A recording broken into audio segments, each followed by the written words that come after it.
Bonjour, bonjour, c'est Robin du podcast de l'externe et on se retrouve aujourd'hui pour parler du trouble aigu de la parole et de dysphonie. C'est donc l'item 88 et donc il est tiré du collège d'ORL et de CMF, donc chirurgie de la face et du cou. Voilà, sur la fiche LISA. Donc on est parti. On va commencer par en apprendre un petit peu plus sur les fonctions du larynx. Donc le larynx, déjà, il a 3 fonctions. Il y a la phonation, qui se fait par la vibration des plis vocaux, qui s'appellent aussi les cordes vocales dans le jargon. Heu, Ensuite, la deuxième fonction du larynx, c'est de faire la déglutition, de participer à la déglutition en tout cas et de protéger les voies aériennes inférieures. Donc là, il va se fermer à la déglutition, il va servir à la toux et cetera. Et après la troisième fonction du larynx, ça va être la ventilation et donc il va s'ouvrir bien sûr lors de l'inspiration pour faire entrer l'air dans la trachée et du coup les poumons. Là, on est sur le niveau basique de l'anathème, on l'a compris. Alors, il est constitué de plusieurs éléments. Premièrement, les cordes vocales, donc ouvertes, elles laissent passer l'air, et fermées, elles bloquent les aliments qui vont vers la bouche œsophagienne. En position fermée et avec une expiration contrôlée, elle vibre et elle crée la voix, tout simplement. Donc, en plus des cordes vocales, le larynx il est constitué d'une armature cartilagineuse, l'anneau cricoïdien et le bouclier thyroïdien. Donc, anneau et bouclier, c'est entre guillemets, mais c'est pour illustrer un peu le rôle de chaque cartilage. Donc, le cartilage cricoïde et le cartilage thyroïdien. Cartilage thyroïdien qui fait ce qu'on voit chez les hommes notamment et la pomme d'Adam en fait, c'est ça, c'est le cartilage thyroïdien et ça fait une sorte de bouclier à l'avant et le cricoïde fait une sorte d'anneau autour pour lui donner un peu sa forme, ou enfin voilà, cylindrique si l'on veut. Et enfin, en plus de l'armature cartilagineuse et des cordes vocales, c'est constitué le larynx d'un ensemble de muscles qui vont assurer la fermeture et l'ouverture. Les plus volumineux de ces muscles sont répartis dans deux structures paires et symétriques qui s'appellent les cordes vocales. Voilà. La mobilité des cordes vocales est contrôlée par le nerf laryngé inférieur qui s'appelle le nerf récurrent et c'est une branche collatérale du 10. Du nerf 10, donc c'est le nerf vague ou le nerf pneumogastrique.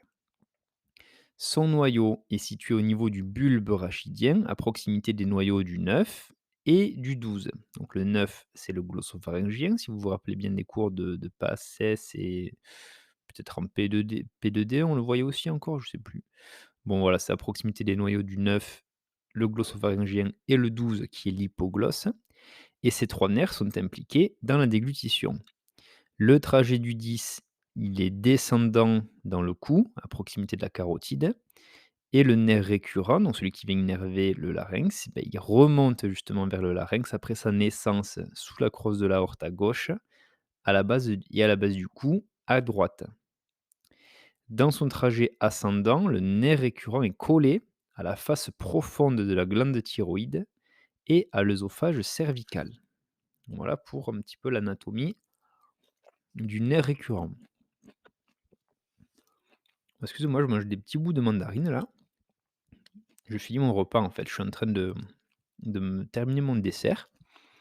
Parce que là, il est 23h22 à l'heure à laquelle j'enregistre cet épisode pour demain. Moi, je raconte un peu ma vie, mais là, j'ai commencé hier, ma deuxième partie de stage, de mon troisième semestre d'internat, en pédiatrie. Donc là, j'ai commencé à faire que de la pédiatrie, puisque les 3 premiers mois, j'étais avec 2 médecins généralistes qui avaient un DU de santé de l'enfant, donc on voyait pas mal d'enfants, mais bon, c'était surtout de la médecine générale classique.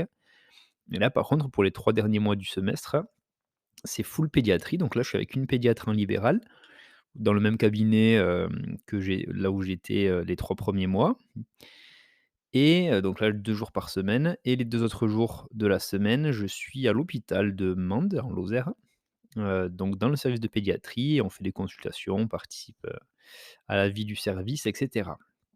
Donc très intéressant, mais très, très fatigant franchement.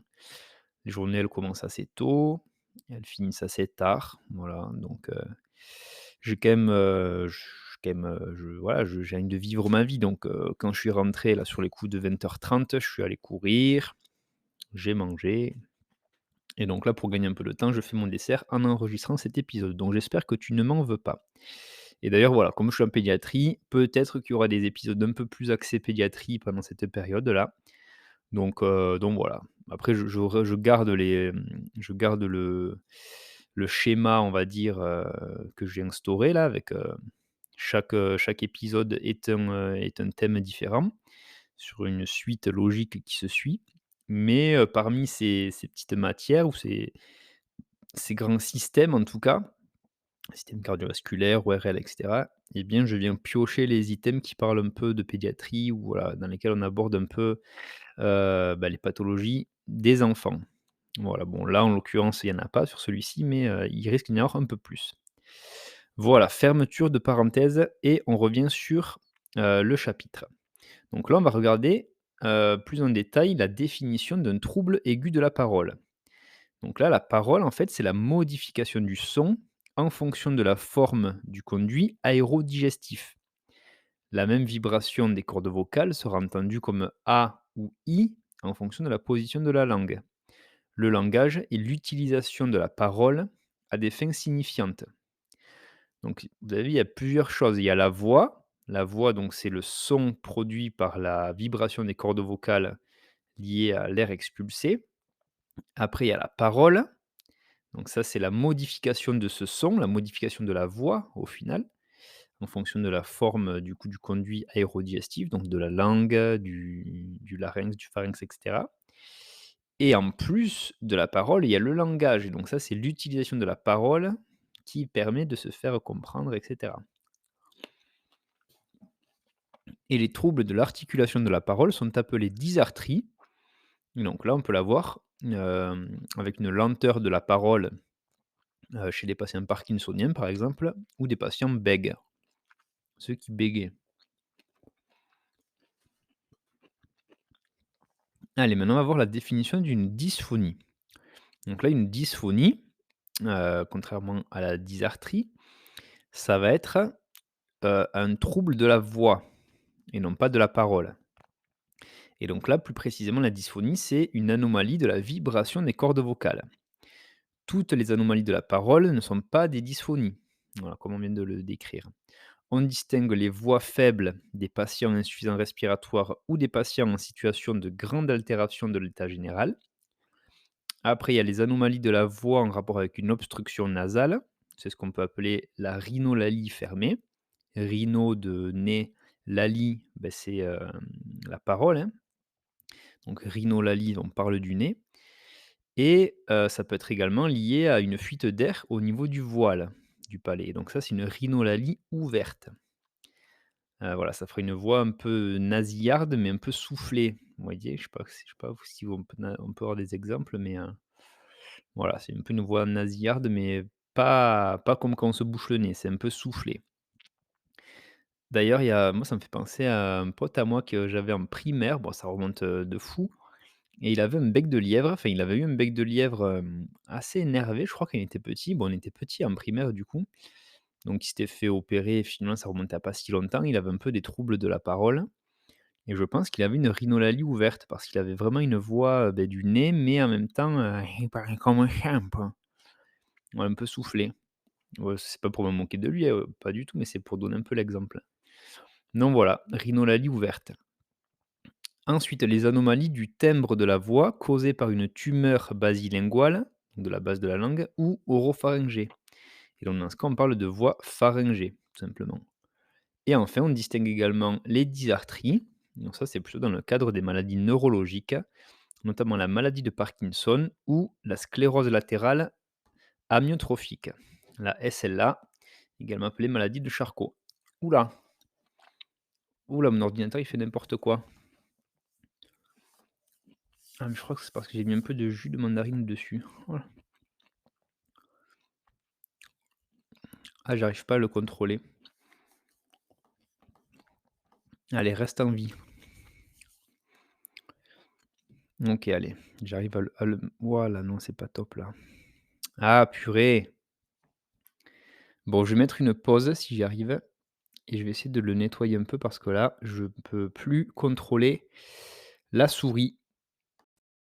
Alors, peut-être baisser un peu le son là.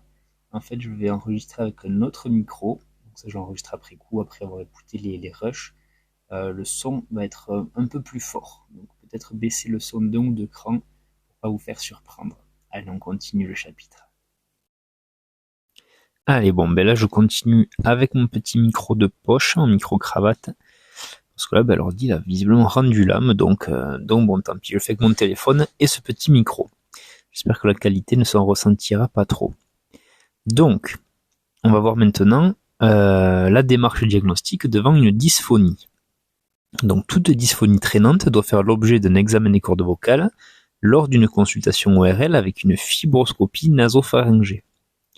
L'objectif de cet examen, ça va être de rechercher un cancer du larynx, en particulier chez les sujets à risque. Donc on verra un peu les facteurs de risque après, j'imagine. Devant toute dysphonie traînante, il est indispensable de réaliser un examen des cordes vocales lors de la consultation ORL. L'examen doit comprendre déjà une recherche des facteurs de risque de cancer.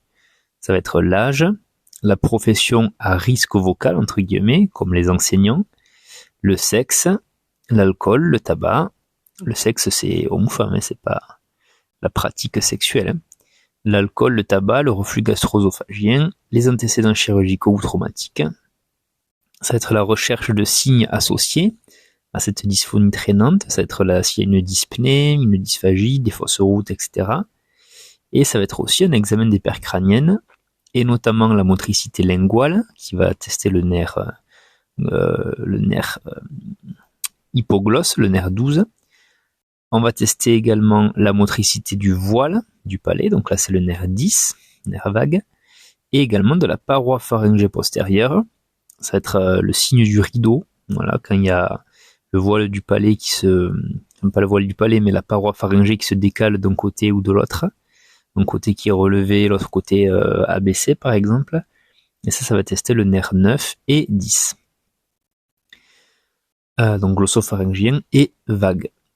Et enfin, on va aussi faire un examen des aires cervicales et également de la glande thyroïde. Voilà.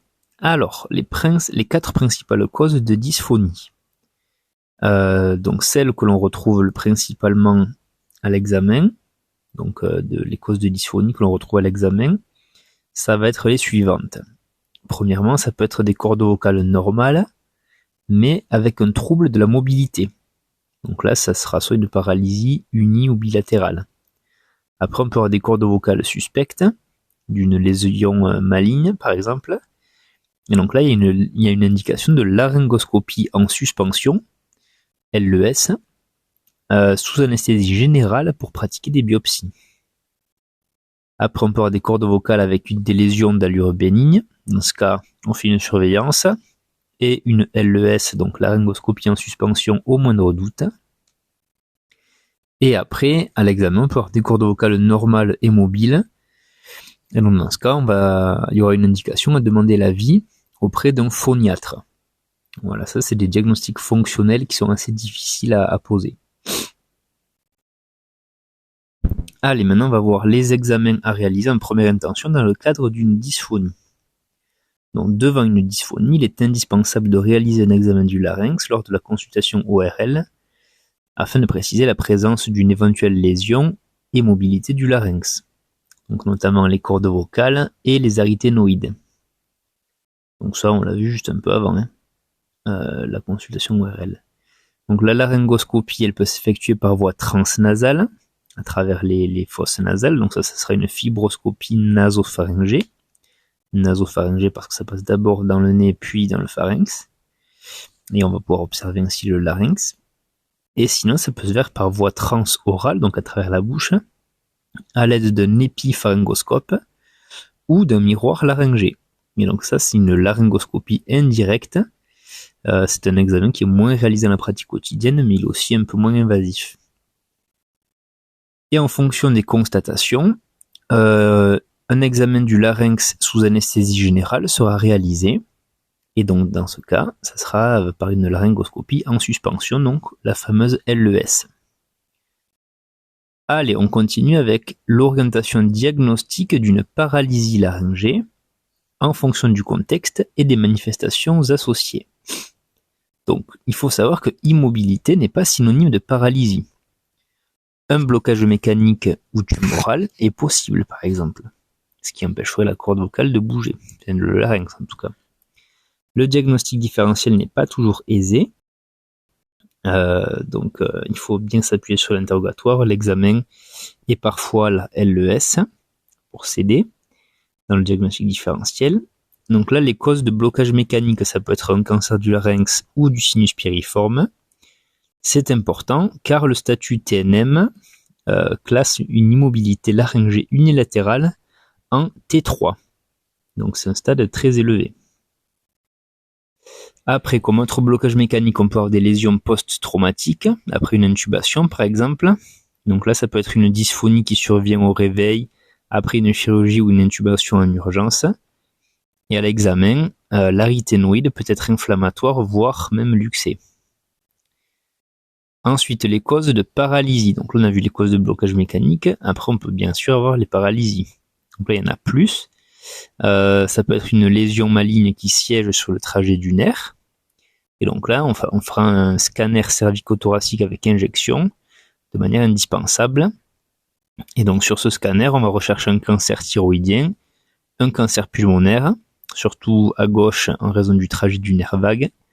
Mais bon, c'est possible aussi des deux côtés, le cancer par l'envahissement médiastinal. On va rechercher aussi un cancer œsophagien sur ce scanner cervico-thoracique. Ah, donc ça c'est pour toutes les lésions malignes qui sont sur le trajet du nerf vague. Après, on peut avoir des lésions traumatiques à la suite d'une chirurgie à proximité des nerfs, donc une atteinte nerveuse qui provoquerait la paralysie.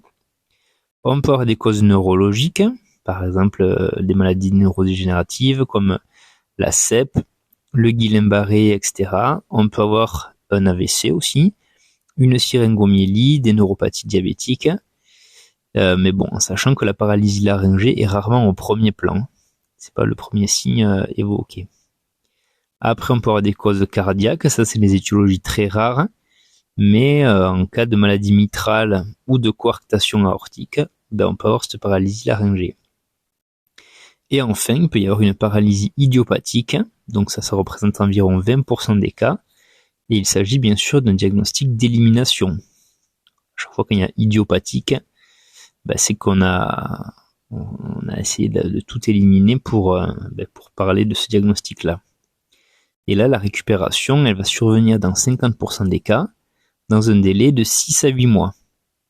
L'étiologie virale est parfois évoquée, sans véritable preuve. Voilà, ça nous aide bien, ça, pour se justifier des fois en disant « ouais, c'est un virus ».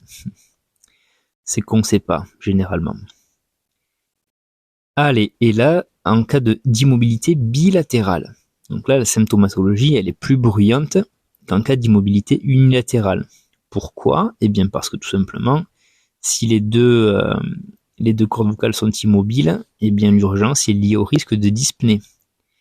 Donc on peut avoir une immobilité à corde fermée, corde vocale fermée, ou corde ouverte. Donc en cas d'immobilité à corde fermée, la dyspnée est au premier plan, alors que la voix est le plus souvent quasi normale. Il s'agit d'une dyspnée haute ou laryngée qui comprend une bradypnée inspiratoire avec un tirage et un cornage. C'est une urgence diagnostique et thérapeutique. Et si on a une immobilité à corde ouverte, par contre, là, la dysphonie sera importante, avec une voix qui est presque inaudible, parce que les cordes seront tellement espacées que juste il y a de l'air qui va passer sans produire aucun son. Et là, des fausses routes sont possibles en plus. Donc, dans les deux cas, c'est chiant. Et la démarche étiologique est identique à celle des immobilités unilatérales. Voilà. Alors, on va voir un petit peu les imageries. Quelles sont les indications devant la dysphonie ? Donc, en cas de dysphonie, une imagerie sera réalisée dans les contextes suivants. Premièrement, une paralysie laryngée unilatérale ou bilatérale. Et donc là, quand il y a cette paralysie laryngée, on va faire un examen de la glande thyroïde et du cou à la recherche d'adénopathie et ainsi qu'un scan injecté depuis la base du crâne jusqu'au médiastin. Voilà. Donc cervico-thoracique, globalement. Et dans le contexte d'une lésion maligne laryngée avec infiltration, et bien là on fera aussi un TDM cervico-thoracique avec injection de produits de contraste iodés. Voilà pour les imageries. Donc globalement, examen de la glande thyroïde, donc généralement c'est l'échographie. L'échographie thyroïdienne c'est assez bon comme examen. Et après on fera le scan injecté cervico-thoracique. Voilà. Alors, l'orientation diagnostique en fonction du contexte et des manifestations associées d'une dysphonie traînante. Alors, les éléments du diagnostic d'une lésion suspecte, déjà. Donc là, une dysphonie traînante doit faire évoquer une lésion maligne. Les facteurs de risque, ça va être l'homme supérieur à 50 ans, donc l'homme âgé, hein, même si 50 ans, c'est pas vraiment âgé de nos jours. Ça va être un fumeur avec une consommation éventuelle d'alcool, mais leur absence ne permet pas d'éliminer le diagnostic, bien sûr. C'est juste un élément favorisant. Donc c'est une bonne valeur prédictive positive, mais pas une bonne valeur prédictive négative. La dysphonie apparaît lentement et s'aggrave progressivement. Ça c'est un peu le schéma classique. Il va y avoir une dyspnée inspiratoire, une otalgie et des adénopathies cervicales sont également possibles. Donc là, en fibroscopie, les lésions suspectes, ça va être des plaques blanchâtres, irrégulières et mal limitées. Voilà, comme toutes les tumeurs généralement. Les lésions suspectes, ça peut être aussi un polype d'une corde vocale ou une lésion bourgeonnante. Dans tous les cas, une LES avec biopsie et ou exérèse est nécessaire. Une biopsie négative, donc qui se veut rassurante, doit être suivie d'une surveillance et de nouvelles biopsies au moindre doute. Voilà, donc ça c'était les éléments du diagnostic d'une lésion suspecte. Donc là maintenant on va voir les éléments du diagnostic d'une lésion d'allure bénigne et non pas d'allure tumorale. Donc là l'exérèse en LES, laryngoscopie en suspension, de lésions manifestement bénignes en consultation n'est pas toujours nécessaire. On n'est pas obligé de faire l'exérèse. Donc là, ça va être principalement les nodules des cordes vocales. Ça, ce sont des petites lésions cornées situées sur les cordes vocales, survenant après un malmenage vocal chronique. Donc notamment chez les enfants qui crient beaucoup, les enseignants, ça peut être également les chanteurs. Hein. Voilà. Après, on peut avoir aussi comme excroissance des granulomes au niveau du tiers postérieur des cordes vocales, qui surviennent généralement après une intubation. Et après, on peut avoir aussi des papillomes laryngés juvéniles qui ont l'aspect de verrues. Et ils nécessitent eux, parfois quand même une LES. Voilà. Et donc une dysphonie aiguë est en général secondaire à une laryngite aiguë infectieuse. Donc là, on le voit souvent hein, chez les enfants notamment. On va avoir une installation rapide, donc moins de 48 heures. Une odynophagie, donc douleur à la déglutition. Plus ou moins une otalgie réflexe, douleur aux oreilles. Et on peut avoir aussi une fièvre et ou une dyspnée. Et donc là, la nasofibroscopie, si on l'a fait, va montrer un œdème des structures laryngées. Voilà, pour la laryngite aiguë infectieuse qui va donner la dysphonie aiguë. Alors, les modalités maintenant du diagnostic d'une dysphonie par paralysie laryngée unilatérale ou bilatérale. Donc la paralysie laryngée, qu'elle soit unilatérale, elle va provoquer une dysphonie différente en fonction de la position de la corde vocale. Donc si la paralysie se fait en position ouverte, donc l'air va beaucoup passer, on aura donc une voix très faible et qui est souvent soufflée. Si elle est en position fermée, par contre, la sémiologie sera très discrète, voire absente. Parce que si c'est unilatéral fermé, l'air va bien passer de l'autre côté, sur l'autre corde vocale qui peut s'ouvrir. Donc il n'y aura pas vraiment de dyspnée. Et en plus, si la personne veut parler, l'autre corde vocale pourra se refermer pour venir les faire vibrer les deux, donc la voix sera normale. Donc c'est pour ça qu'il y a une sémiologie très discrète, voire absente. Le diagnostic de la paralysie laryngée unilatérale se confirme à la nasofibroscopie avec une des cordes vocales qui reste immobile. Donc en fait, ce qui se passe là lors de l'examen ORL, pour regarder ça, c'est qu'en fait, on met la caméra, donc la nasofibroscopie, et en même temps que la caméra est en place, on va demander au patient de produire un son. Voilà, de dire A, I, etc. Et donc là, on verra tout simplement les cordes vocales qui s'ouvrent et qui vibrent. Et donc, si on n'en voit que d'une seule côté qui bouge, en fait, on pourra poser le diagnostic de paralysie laryngée unilatérale. Et donc là, la paralysie laryngée bilatérale, cette fois-ci, ça va engendrer une symptomatologie différente selon la position des cordes vocales. Donc ça, on l'a dit juste avant. On va le rappeler. Si elles sont en position ouverte, la dysphonie sera importante avec une voix presque inaudible, mais le patient pourra respirer. Par contre, il pourra faire aussi des fausses routes. Et si c'est en position fermée, eh bien là, la dyspnée est au premier plan et c'est une urgence vitale. Voilà. Allez, donc là, on va voir maintenant la dysphonie et la dysarthrie en cas de syndrome parkinsonien. Donc là, dans le syndrome parkinsonien, on retrouve au premier plan une dysarthrie avec une voix monocorde et monotone. Voilà, tout simplement, on n'en dit pas plus. Donc, en cas de syndrome parkinsonien, dysarthrie au premier plan avec la voix monocorde et monotone. Alors, on va voir un petit peu la laryngite maintenant, en cas de dysphonie. Donc, soit elle est aiguë, soit elle est chronique. Donc, une laryngite, qu'est-ce que c'est ? C'est une inflammation locale du larynx avec la présence d'une dysphonie qui survient en moins de 48 heures. La voix est couverte, associée à une douleur pharyngée le plus souvent intense. Il y a d'autres signes cliniques qui peuvent s'observer, tels que l'odynophagie, donc la douleur à la déglutition, qui est associée parfois à une otalgie réflexe, de la fièvre et ou une dyspnée.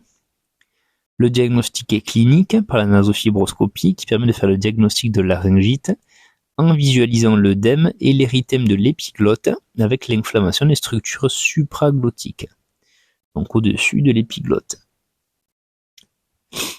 Alors, on va voir maintenant le risque vital d'une immobilité laryngée. Et on finit cet item par ça. Donc là, en cas d'immobilité laryngée bilatérale en fermeture, la dyspnée est souvent au premier plan. Donc ça, c'est super parce que c'est la 3e fois qu'on le dit dans le chapitre. Donc là, vous devriez être les boss de l'immobilité laryngée. Et donc là, en cas d'immobilité laryngée bilatérale, il s'agit d'une urgence diagnostique et thérapeutique majeure car le pronostic vital est engagé. Le bilan étiologique doit être réalisé simultanément à la prise en charge thérapeutique. Et dans la majorité des cas, une trachéotomie transitoire est indiquée. Trachéotomie, tout le monde sait ce que c'est, je pense, mais au cas où, ça va être faire une ouverture dans la trachée, dans une petite zone là, de faiblesse, en dessous du cartilage thyroïdien et au-dessus du, c'est quoi, du manubrium sternal peut-être ? Je sais pas si c'est ça le manubrium, mais voilà, juste au-dessus au-dessus de l'articulation sternoclaviculaire, on va dire. Voilà, donc là il y a une petite zone en forme de losange là, où on a directement la trachée en dessous de la peau, et c'est là où on va faire la trachéotomie. Et en cas d'immobilité laryngée bilatérale en ouverture, la dysphonie est très importante, avec une voix presque inaudible, et là il existe un risque important de fausse route au liquide. Et donc là, l'idée c'est de mettre, je pense, de faire une intubation orotrachéale avec un ballonnet pour éviter les fausses routes justement. Voilà.